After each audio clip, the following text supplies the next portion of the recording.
देखिए साहब, Donald Trump जो कि आमादा थे परसों तक, रात तक, कि मैं 6 घंटे सीज फायर खत्म होने की अवधि के पहले तक कि मैं तो इनकी सभ्यता का समूल नाश करूंगा। फिर उन्होंने पलटी क्यों मारी? उन्होंने पलटी मारी बड़े सिंपल रीजन कि मिड टर्म इलेक्शन नवंबर में आ रही है, उनकी पॉपुलैरिटी डाउन डाउन डाउन जा रही है, तेल की कीमत अप अप अप जा रही है, $2 प्रति गैलन से बढ़ के 4 और 5 के बीच में अटक गई है और ऊपर चढ़ते जा रही थी, ठीक है। और फिर जो पेट्रोल के दाम थे इंटरनेशनल मार्केट में वो $120 प्रति बैरल पहुंच गए थे। बिल्कुल सर। और अगर ग्लोबल प्राइसेस जाएं तो अमेरिका में भी प्राइसेस बढ़ रही है सर, काफी बढ़ रही है। इन्फ्लेशन अमेरिका में बढ़ रही है, फर्टिलाइजर के दाम 42% बढ़ गए हैं, यानी कि खाद्यान्न फूड ऑन द टेबल की प्राइस बढ़ती जा रही है।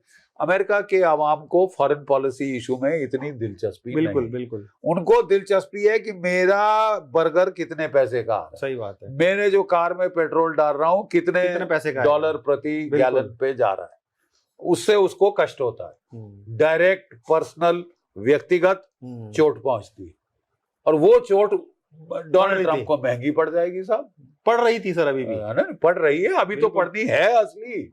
अभी तो खमियाजा भुगतना है ना साहब। तो डोनाल्ड ट्रंप साहब घबरा गए साहब, ये तो 40 दिन हो गए कहीं जा नहीं रही है, तो स्ट्रेट ऑफ हॉर्मुज उनकी फौज ने बोल दिया था खोलना असंभव है। तो उन्होंने काफी नाटक किया, मरीन मरून ये सब लाए। मेरा बड़ा सीधा सवाल मैं आपसे पूछ रहा हूं, जब अमेरिका ने इराक पे अटैक किया था 1998 में कितनी फौज लगाई थी जानते हैं? 7.5 लाख।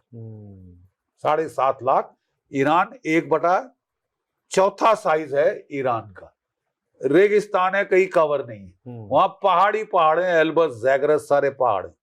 जब दूसरी बार इराक पे हमला किया 2003 में तो 3.5 लाख की फौज लगाई थी और CIA ने खूब रिश्वत खिलाई थी रिपब्लिकन गार्ड कोर को कि तुम लोग यार गायब हो जाओ, शांत हो जाओ, नहीं गायब हो जाओ, तुमको इसके बाद बड़ी अच्छी ओहदे पे लगाएंगे।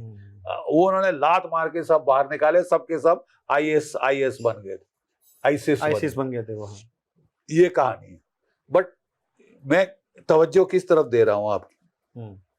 7.5 lakh 3.5 lakh boots on the ground की जरूरत पड़ी इराक के लिए। 1/4 गुना साइज छोटा ईरान से।